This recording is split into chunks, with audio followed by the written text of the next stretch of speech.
have removed all federal barriers to interprovincial trade. We are fast-tracking $1 trillion of investments in energy, AI, critical minerals, new trade corridors, and beyond. We're doubling our defense spending by the end of this decade, and we're doing so in ways that build our domestic industries. And we are rapidly diversifying abroad. We've agreed a comprehensive strategic partnership with the EU, including joining SAFE, the European Defence Procurement Arrangements. We have signed 12 other trade and security deals on 4 continents in 6 months. The past few days, we've concluded new strategic partnerships with China and Qatar. We're negotiating free trade pacts with India, ASEAN, Thailand, Philippines, and Mercosur. We're doing something else. To help solve global problems, we're pursuing variable geometry. In other words, different coalitions for different issues based on common values and interests. So on Ukraine, we're a core member of the Coalition of the Willing and one of the largest per capita contributors to its defense and security. On Arctic sovereignty, we stand firmly with Greenland and Denmark and fully support their unique right to determine Greenland's future.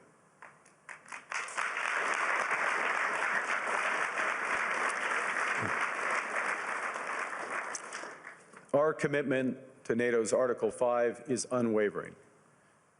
So we're working with our NATO allies, including the Nordic-Baltic Gate, to further secure the alliance's northern and western flanks, including through Canada's unprecedented investments in over-the-horizon radar, in submarines, in aircraft, and boots on the ground, boots on the ice. Canada strongly opposes tariffs over Greenland and calls for focused talks to achieve our shared objectives of security and prosperity in the Arctic. On plurilateral trade, we're championing efforts to build a bridge between the Trans-Pacific Partnership and the European Union, which would create a new trading bloc of 1.5 billion people. On critical minerals, we're forming buyers' clubs anchored in the G7 so that the world can diversify away from concentrated supply.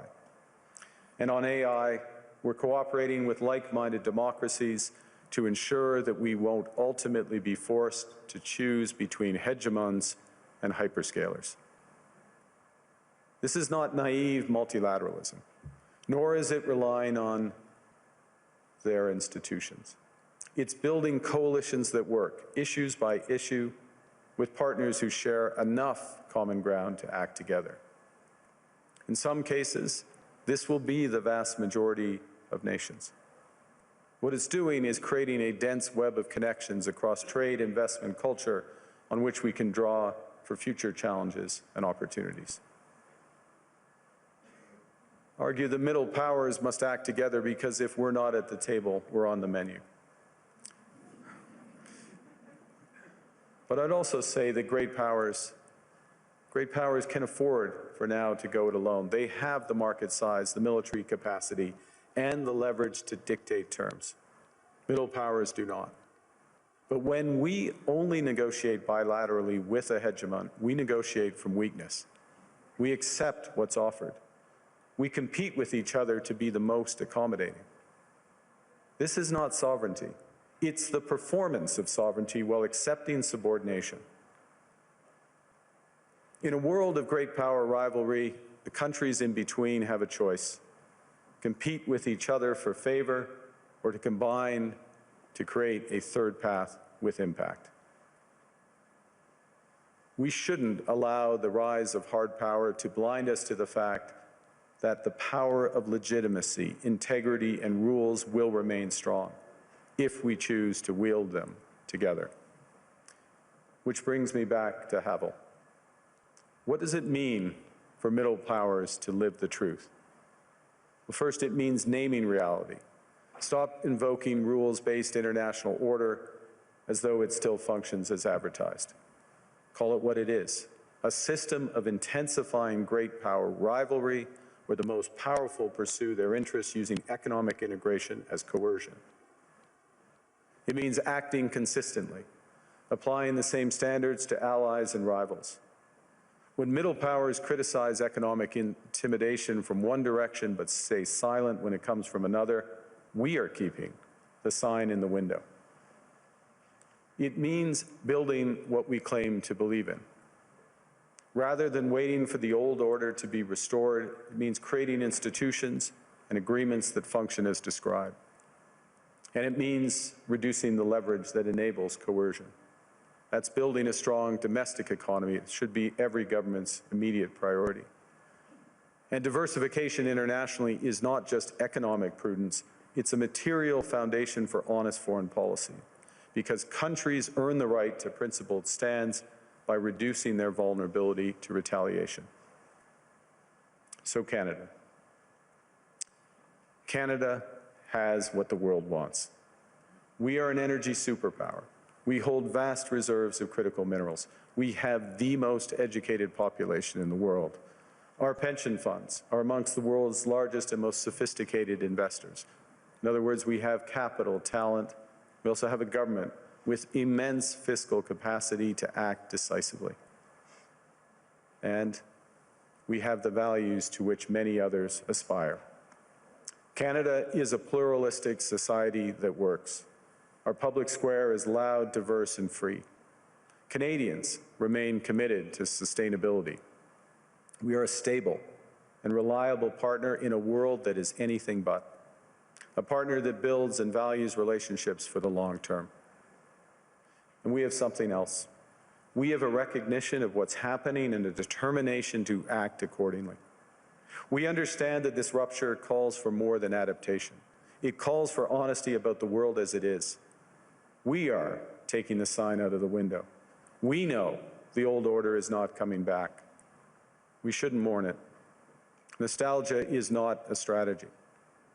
But we believe that from the fracture, we can build something bigger, better, stronger, more just. This is the task of the middle powers.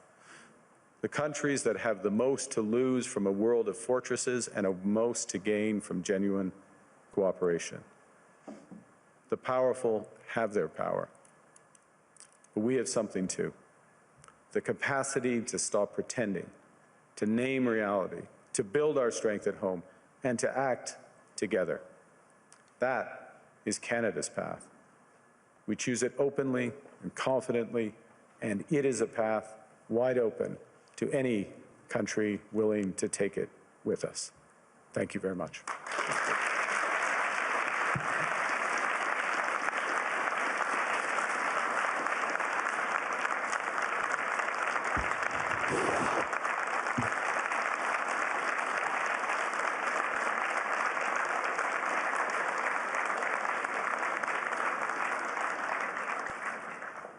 Well, thank you, Prime Minister. I don't think I've seen many standing ovations at Davos, so that was interesting. You said, there was a phrase in your speech where you said sovereignty now is the ability to withstand pressure. Isn't Canada almost uniquely vulnerable to pressure because of the extent of your trade dependence?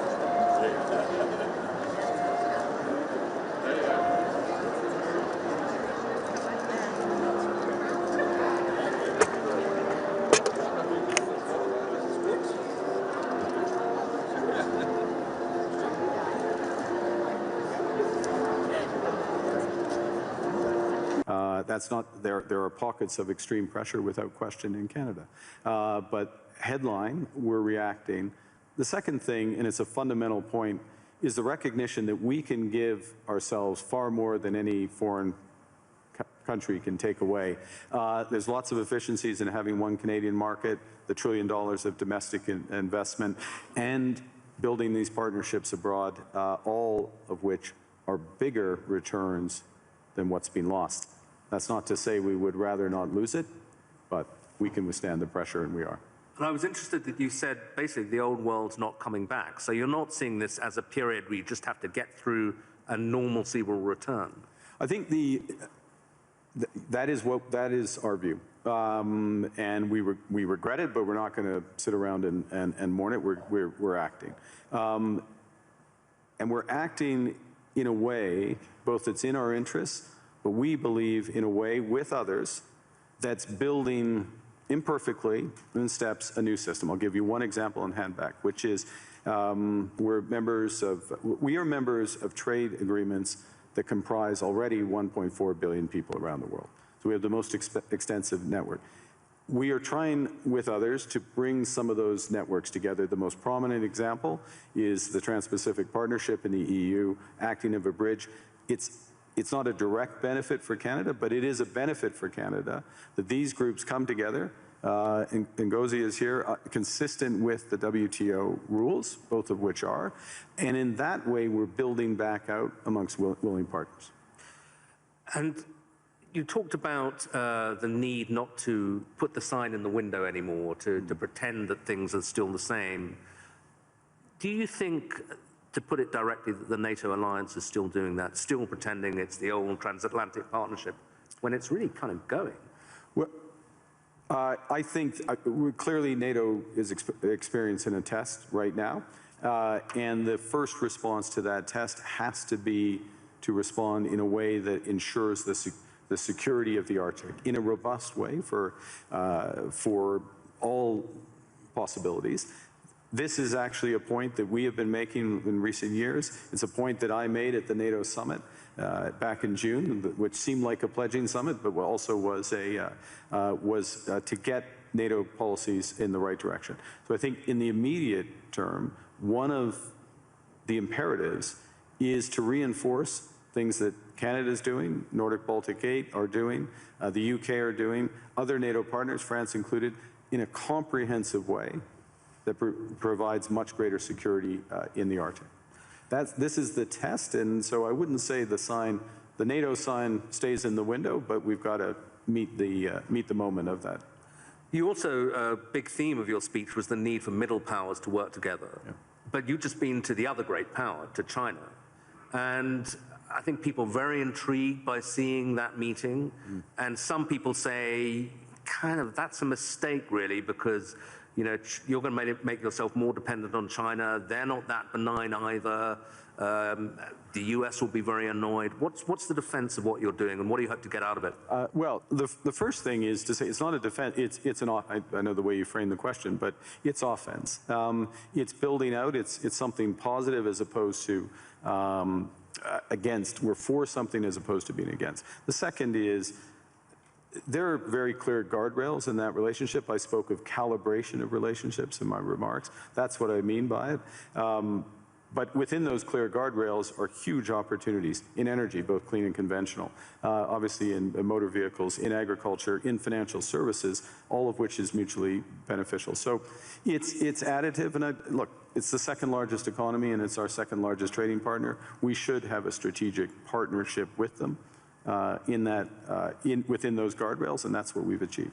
And it is an interesting reversal, though, because I think certainly during the Biden administration, there was this sense that the Western world was trying to decouple from China, or de-risk at least, yeah. And is now in this new world, that really going to go into reverse, and de-risking from China, because there are other risks, is less of a thing. You need, again, many in this room, this is their livelihood, you need a web of connections. And to miss out in that web some of the largest ones, United States, we already have that, China, India, Mercosur, European Union, that's a mistake. That's not managing your relationships properly. That makes you stronger, makes you more resilient. And then on top of that, I'll give you again, I'll appeal since it's in the headlines to the Nordics. Nordics plus Canada, it's 20% of global GDP. It's not the first thing people would realize, but that relationship, which is deepening for security reasons, because we're like-minded, those are the types of partnerships that I think we'll see more of. And you got a round of applause when you said something strong about standing on principle on Greenland. Do you think we can find an off-ramp on that? I mean, I'm sure you'll speak of it, but put it this way, if there isn't an off-ramp, where does this go? I strongly believe that there's a better outcome that come from the discussions that have been catalyzed in an unusual way, admittedly, but and we absolutely stand by the principles that I referenced. That solution starts with security, and a security, yes, of Greenland, but more broadly of the Arctic. Canada is foursquare contributing to that. We're at the start of a major ramp up above and beyond, so we'll be a major contributor to that. NATO has to deliver on that. We're working intensively in order to do it. As well, prosperity for the people of Greenland. In the end, it comes back to the people there, and there are opportunities to do that in ways that would strengthen all of the alliance. And when President Trump says, oh, you know, Greenland's under threat from Russia, even from China, is that for real? I would say that there are threats. Russia is without question a threat in the Arctic, without question. Russia does lots of horrible things, and I'll take the opportunity to condemn their unjustified and horrific assault on Ukraine, almost at its fourth year. They are a real threat in the Arctic, one against we need to protect, which is why we have 364 5-day air, sea, and land presence. It's why we're adding to our submarine fleet, adding to our air fighter fleet, why we're building out over-the-horizon radar to protect from Russian missile threats and others, and why we will work with our NATO partners. The threat is more perspective than actual at this stage in terms of actual activity in the Arctic, and we intend to keep it that way. Another big issue that's going to come up this week is this board of peace that President Trump is keen on. I'm not sure whether it's for Gaza or for the entire world, but apparently Canada's been invited. Are you going to join? We have been invited, and let me start by, I think we should recognize the progress that has been made in at least getting towards the end of the first phase of this process. And the activation, if I can put it that way, of the process to set up the Board of Peace is the start of phase 2. Our view is, and that's to be welcomed, and this is a positive vehicle. Our view is we need to work on the actual structure of the vehicle. You just referenced, is it for Gaza? Well, the UN resolution, Security Council Resolution 2803, references a Board of Peace for Gaza. That's where we see it becoming immediately operative, and it needs to be, in our view, it's better to be designed in that way for the immediate needs there. There are many other needs around the world, first point. Second point, it needs to coincide with the immediate full flow of humanitarian aid into Gaza. We are still not where we need to be. Conditions still are horrific, so that needs to come alongside. We think there's aspects of the governance and the decision-making process that could be improved, but we will work with others, obviously work with the United States, because we will do anything that we can to improve the situation, the horrific situation there, and to move onto a path to a true two-state solution. There's a suggestion you can get permanent membership of the Board of Peace by ponying up $1 billion. You going to write a check for that? We would write checks and deliver in kind to improve the welfare of the people of Palestine. But we want to see it delivered direct to those outcomes promoting peace, and so the mechanics and how it works that way. Okay, final question. President Trump and a lot of people who agree with him condemn globalism a lot. And I suspect, you know, you would be the kind of epitome of a globalist. You know, you worked for Goldman Sachs, I believe. You were a central banker. You know, you're comfortable and lived in several countries. Is globalism, first of all, is it a thing? And is it over? I think, well, look, understanding how the world works, having an appreciation for other cultures, understanding the connections, and being able to, or at least appreciating ways that how we connect, whether it's through technology, trade, investment, culture, can enrich our lives, and that's a good thing, and also help solve problems. Being detached from where you live and the broader needs of society,